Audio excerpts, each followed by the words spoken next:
বাইরের প্রচণ্ড গরম থেকে ঘরে ফিরে এসে এরকম চটপটা যদি একটা টক ঝাল মিষ্টি কাঁচা আমের শরবত খেতে পারেন তাহলে কিন্তু শরীর মন দুটোই চাঙ্গা হয়ে যাবে। আজকের আয়োজনে আপনাদের জন্য থাকছে কাঁচা আমের শরবত। চলুন রেসিপি দেখে নিচ্ছি। কাঁচা আমের শরবতের জন্য এখানে 2টো আম আমি ছিলে নিয়েছি। এবার ছোট ছোট টুকরা করে কেটে নিতে হবে। কেটে নেওয়ার পরে এখানে 1 কাপ হয়েছে।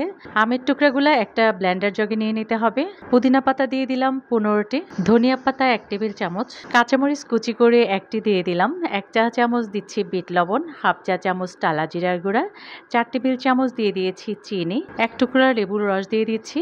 এখানে 1 টেবিল চামচের মতো লেবুর রস হবে, সামান্য একটু রেগুলার লবণ আর দিচ্ছি 1 গ্লাস পানি। প্রথমে 1 গ্লাস পানি দিয়ে আমি খুব মিহি করে এখানে ব্লেন্ড করে নিয়েছি।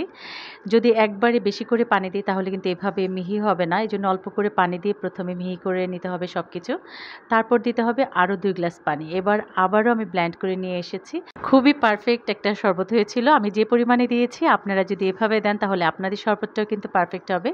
আর মিষ্টিটা আপনারা আপনাদের পছন্দ মতো ব্যালেন্স করে নিতে পারবেন, কোনো সমস্যা নেই।